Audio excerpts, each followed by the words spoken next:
Let's go. Trends on Thursdays hunted down just for you.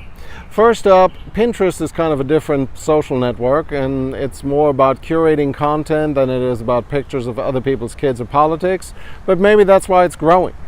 They have now hit 250 million active users a month, and if you're looking to sell products or increase traffic, it might be for you. The user base was predominantly female from day one, and that really hasn't changed much. Slightly more affluent and more educated than Facebook too. Interestingly, 98% of users say that they go and try something that they see on Pinterest. I imagine the number of people that actually succeed is much lower, but Pinterest lives from the IKEA effect of valuing things we built ourselves, and it's very effective at driving traffic to your site consistently. Next up, Walmart and Sam's are starting to implement blockchain technology to track movement of food from source to store. Since the digital token market has somewhat stabilized, we will be seeing some real-world applications on a bigger scale. As I've said from the beginning, the big news for blockchain will come from making things secure and traceable. We will probably see some prescription and medical applications soon, and maybe even some election stuff, even though we probably need to fix the people voting first. Anyways, next up, where do people use Facebook the most, be it status updates, check-ins, or selfies?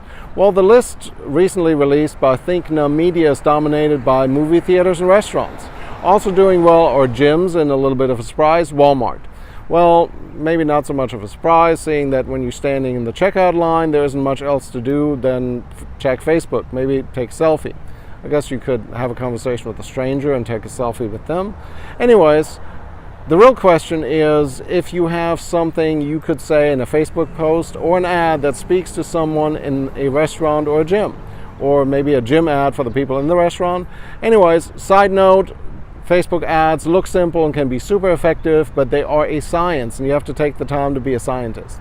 Speaking of ads, next up, Amazon, now the biggest ad platform behind Google and Facebook, and if you have a product that could sell on Amazon, buying ads there can be a great investment. I've seen people achieve great results via Amazon ads, especially because it is, after all, a shopping platform and your traffic is already warm and ready to spend some money.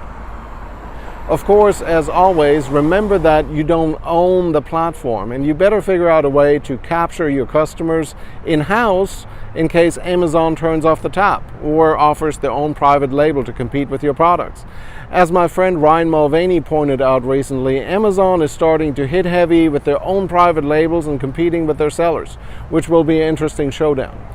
Next up, and I think this one is particularly interesting before I get rained out here, Amazon had a hardware event recently where they released a number of cool new products that expand and or tie into their Alexa voice platform.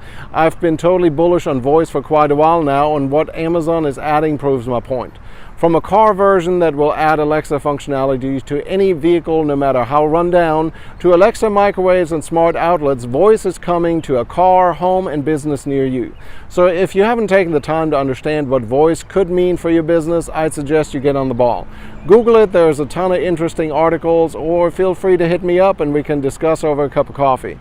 Just don't be left behind on this one. That's it for this week. If you enjoyed this, like this post and share it with somebody who needs to hear it. I'm Tobias Wilhelm. Peace out.